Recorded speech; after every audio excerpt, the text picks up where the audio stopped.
Yep, yep, yep, yep, yep, yep, yep, yep, yep, yep, yep. No.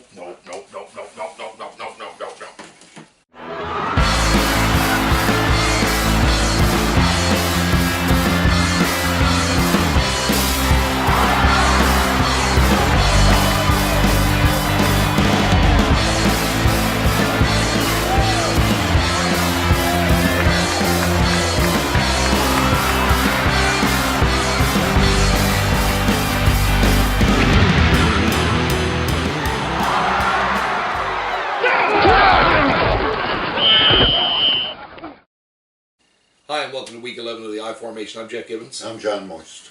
Boy, we stayed up last week. Actually, I'm 7-7. Oh, were you? Yeah. That's not bad. Kudos to our buddy Graham Anthony at 11-3. 11-3. It's the highest I heard from anybody last week. There's a fellow that should be taking chances on Wall Street, ladies and gentlemen. Last week, all the panel didn't fire so well. Most of them down around 5, 6, 7. I think there was 1-8. So that's it. The bigger, better things, and we're going to jump right into it, aren't we? We're going to look at what we got, and I think we're only going to differ on one this week. That's it, and even that one is. Yeah, again, back and forth. Huh? Okay, well, let's go quick and go to New Orleans versus or going into Carolina to play the Panthers, and I think we're both looking at Carolina here. I think Carolina's going to win this big, actually. Do you? I really do. No, I don't know about that. I think it'll be an interesting game to watch. It'll certainly be a good game to watch. Well, I think Rivera got his troops ready to go for this one. They're at home, and they need this game badly. And I just think Carolina's better, talent-wise. I think they're a better football game than the Saints. I see. On a quarterback. But I see it close. I'm going to say 3 points, but if you see it big, that's all good. Carolina 10 plus. All right. Next, we got Arizona at Minnesota, and I just even Arizona on the road, I can't see the way Minnesota's played lately. They haven't scored. Minnesota has not scored more than 20 points since week 5. No, and you're facing that Arizona defense. I'll be on the road. I still don't see that anyway. I think that it's low scoring, but I'm thinking like 17-13 kind of deal. Yeah, probably around. Yeah. Anyway, Ari on that one. Arizona we go with. All right. Next we got Baltimore going in to play the Dallas Cowboys. And these are two teams that are leading their divisions right now. One with the best record in football. Who'd have thought that at week 11? Nobody. In the Dallas Cowboys. I think Baltimore is able to keep this close. I honestly do think they are able to keep this close. The Achilles heel is going to be them, their offense. Will they be able to get the job done? Defensively, they can hold Dallas in check. Yes, I think they can keep it close. The thing is that Baltimore, they have right now the #1 ranked defense in the NFL, but they haven't really played anybody. And the division that they're in is, well, it's the weakest division in football right now. Unbelievably. Yeah. Usually the strongest. I'm going to say 3 points. Yeah. But I'm going to say Dallas finds a way to win. Okay, I'll say a touchdown. All right, just to be different. Next, we got Pittsburgh going into Cleveland to play a divisional game. And like I say, speaking of the weakest division, Pittsburgh is not impressed at 4-5 now, not even in the playoff picture. No. And Cleveland at home, it's hard to say what could happen here. I mean, these games, it is divisional. I'm not going to say that I'm holding out for a hero here, but if Cleveland was going to pop a team during the year, this could be an opportunity for them. Could be ripe. But it could also be a blowout. Yeah. I think Cleveland keeps this close because they're at home in this divisional. It's a good scenario there if you can keep it a close game. But I like Pittsburgh by 6. Sounds good. Sure. Sounds good. Next, we got Buffalo in to play the Bengals in Cincinnati, and we both sort of were a little bit scared of this pick as well. I mean, two teams that really need a win. Yeah, and I mean the Bengals, but to start the year, would have. I mean, a lot of people were picking them to win that division, and they certainly still can run a game and a half out. The last time they played was a tie with Washington. They're having trouble with their offensive line, especially on the right side. Now they're going to be facing, Lorenzo Alexander and Hughes, and this the Buffalo team that is up among the NFL leaders in sacks. So Dalton's going to have his hands full here. But do you like Cincinnati? I like Cincinnati. Yeah. Yeah, I think they just play better. and I think they win this. I'm going to say 7 points. Can say 7. Yeah. Okay. All right.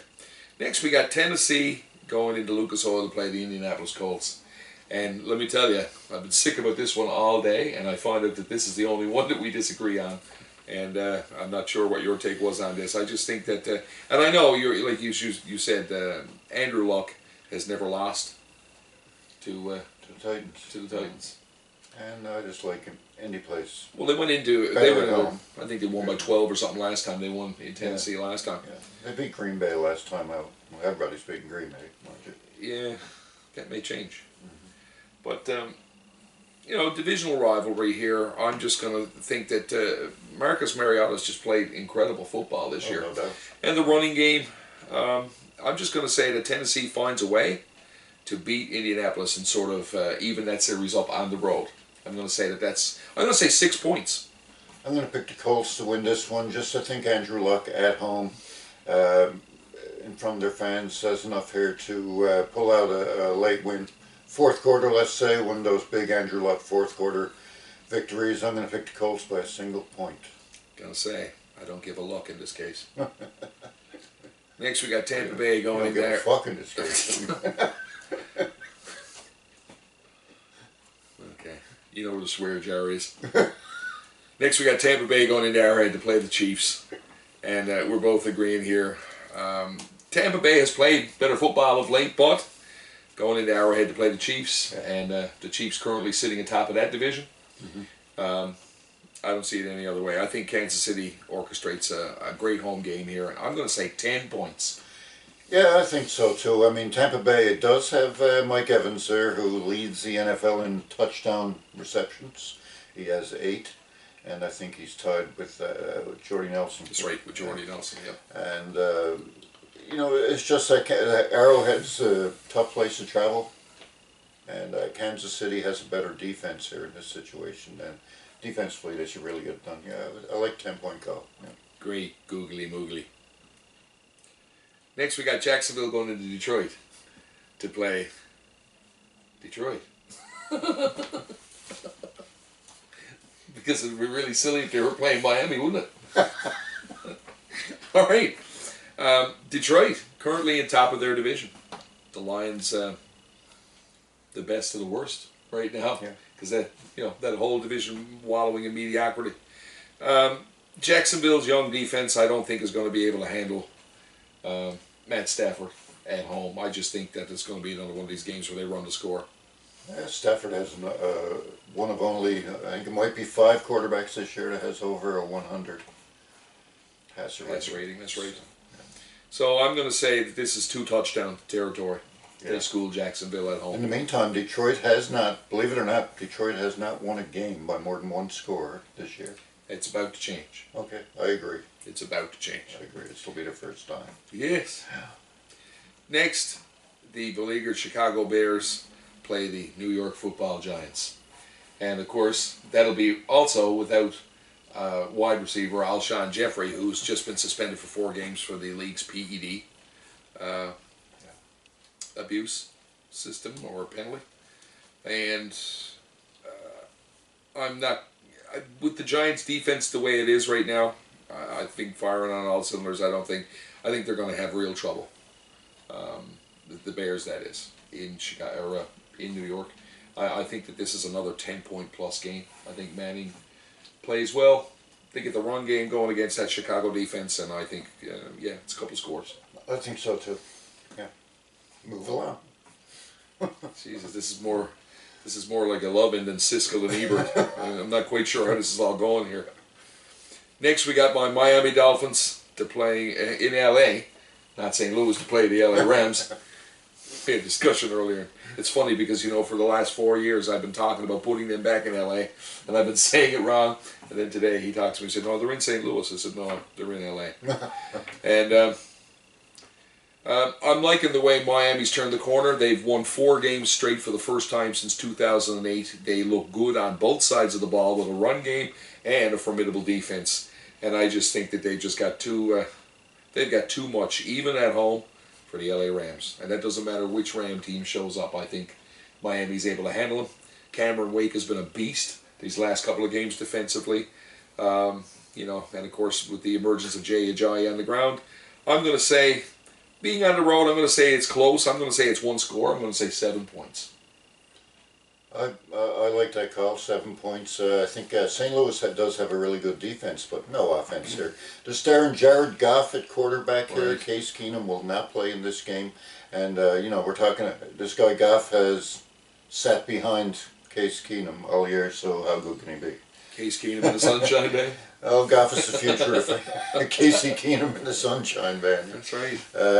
Goff is the future of the franchise, but he's going to be too much to ask to throw him in against the Dolphins team that's won 4 in a row, that's been playing hot, and that really needs this game to stay in the playoff race. So I'm going to pick Miami here in this one. I like touchdown call. Excellent. Next we have Philadelphia in Seattle to play the 12th man. And, you know, it's Seattle. And Seattle has turned a corner. They're a team, I think, that are a dark horse to move deep into the playoffs. I think that they've turned a corner, and I think they can cause a lot of damage in the NFC. I think it's their team to watch, and we're going to see this against that Philadelphia offense and defense. I think they're going to get it all going. I think that they're going to score 28 points. Yeah. I think it's going to happen, and it's going to come from both sides of the ball. They're going to score points out turnovers, and I think that Russell Wilson gets it going and gets probably a couple of his own. Okay, I see this as a fairly close game because Philadelphia's defense has been playing well. They're a well-coached team as well. And Seattle has, some of their victories have been, you know, a lot of their victories have only been by a few points. And I think Philadelphia is the type of team that can keep this close. In Seattle, probably too much to ask to go in and get the win. But I know that I saw that the line on this, I think Seattle was favored by 6.5, and I think a touchdown might be too much. So I'm thinking Philadelphia beats the spread, but Seattle wins the game. I think they're going to put 28 points on the board against that Philadelphia Eagles defense. Okay. Well, actually, I'm going to say they're going to put 28 points on the board. It may not necessarily be coming from now that side of the ball, but they're going to play a really solid clinic game against these Eagles. Okay. Next, we've got the New England Patriots going into the new stadium in San Francisco to play the 49ers. And I joked with you earlier today about this, and I said, you know what? You ever get a really, really bad feeling in the pit of your stomach about a game? And this, for some reason, I can't shake this one. The 1-8 San Francisco 49ers. I don't know why I feel this way. Not that I'm foolhardy and silly enough that I'm going to say that New England doesn't win this game. But I got this funny feeling that this is going to take one of those Butler interceptions or something at the very, very end to break this ship. They're going to give the New England Patriots a scare. Even though the spread on this game is probably double digits. 14. Yeah. Yeah. I just got a funny feeling about this game. So it's close for whatever reason, but I'm thinking that San Francisco beats the spread on this. Okay. Yeah. I'll go with New England as well. The 14-point spread, I don't even look at that or even talk about it, to tell you the truth. It's too many points for any team in the NFL, so much parity in the league. I don't know if New England's going to make the spread. They're going to win the game, though. Mm-hmm. Yeah. Next, we got Green Bay going into Washington to play the Redskins. And this is a good game, too. Absolutely. The game of the week, I would think. Yeah, I'm going to say this is going to be a field goal one way or the other. Yeah. And there's a couple of things in play here. I mean, with Washington, with the quarterback, Kirk Cousins. Yeah. You know, he's been fantastic these last 2 years at home. He has no doubt. played very, very well. When you look at his ratio of touchdown passes to interceptions especially. At some point, the Green Bay Packers have to get it going. Now, we keep waiting for that to happen. They're too good a team to continue to play poorly. And I know they've had all kinds of problems with the running game. Something big we should mention. I just remembered that, and I forgot to tell you. I read earlier today, it just happened today, the Packers have picked up Christine Michael. Oh, yes. I thought you were going to tell me it was garbage day or something. Okay. Yes. Yeah. Yeah. And I don't know if they're going to start him. He has to learn the offense. But as soon as Seattle released him, Packers grabbed him. Okay. as much as I flip-flopped on this one too, because I think Green Bay could pull, sadly, what becomes an upset now. Yeah, I mean, we're waiting for Green Bay to put it together all year long, and we're just giving up on them right now. This will be the time that they'll actually get the win, no doubt. I'm saying Washington by a field goal at home. I'm saying Washington by a field goal as well, 28-25. Weird score like that. So it is garbage day. All right, and finally the Monday nighter. We got the Houston Texans going into the black hole to play the Oakland Raiders. The Oakland Raiders, who sit atop their division, 7-2. 7-2. Yeah. Ahead of your Broncos at 7-3. Wow, what can we say? Latavius Murray. Yeah, Murray might be a Carrot. good option this week as You well. know, lots going on there, and you know, it's always a tough game, whether the score shows it or not, to play. It's physically and emotionally tough to play in Oakland. So going in there, giving them a shot at Monday night. Houston has been up and down all year with Brock Osweiler and company. Osweiler hasn't played well. It's You know? just, their defense has played very good. Very good. And run As well as they can without J.J. Watt. Yeah. You know? But I don't see it any other way. I think Oakland is going to go to 8-2 this week. I think Oakland's going to open up a can. On Monday Night Football, it's Yes. it's like shades of Madden, you know, getting back to that smash mouth Oakland Raiders football, and watch them monopolize the clock all night long, folks, against this Houston defense. They're going to run, pound the ball with Murray, and I'm going to say 10 points on Monday Night Football, Oakland Raiders. Yeah, I'd say 10 plus, yeah.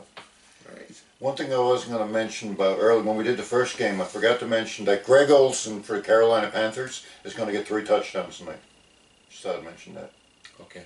We're going to squeeze all this in here now just before game time. All right. That's it. 3? Just 3? 3 for Greg Olsen. Yeah, he had a rough week last week. He didn't do very much last week. And so it's time for him to turn it up again. Yeah. All right. So that's the games for this week, folks. Having a look at this on the diagonal, trying to get a feel for how some of these are going to fall. Tell us what you think. We're looking forward to your comments on our Facebook page, certainly at the I-Formation. You can also like us, or follow us, on Twitter at the I-Formation, or you can send us an email at the iformation@gmail.com. Shout out to our buddy who led his favorite team into the CFL this week. I am going to make mention because that is kind of cool. Paul Cicero led the Ticats onto the field. Yeah, as being recognized as being at all the home games. I know we give you a hard time about the CFL, Paul, but I thought that was a really, really cool thing, and good for you. Yeah. To have that kind of that kind of fanaticism in your like for a team, you deserve to be recognized. So good for you, good on you, buddy, and go Ticats. Although they're having a lot of grief with the officiating these last couple of times, when the league is apologizing to you as much as that, it's time to relook at the system. All right, so that's this week. I want you to all enjoy the games on Sunday, of course, through the Monday Nighter, but also respect the games, folks. Don't drink and drive. That's everything I got to say this week. You got anything to add? Let's see your picks. Get some picks up there on the page. All right. So until next week, it's good night from me. That's good night from him. Have fun.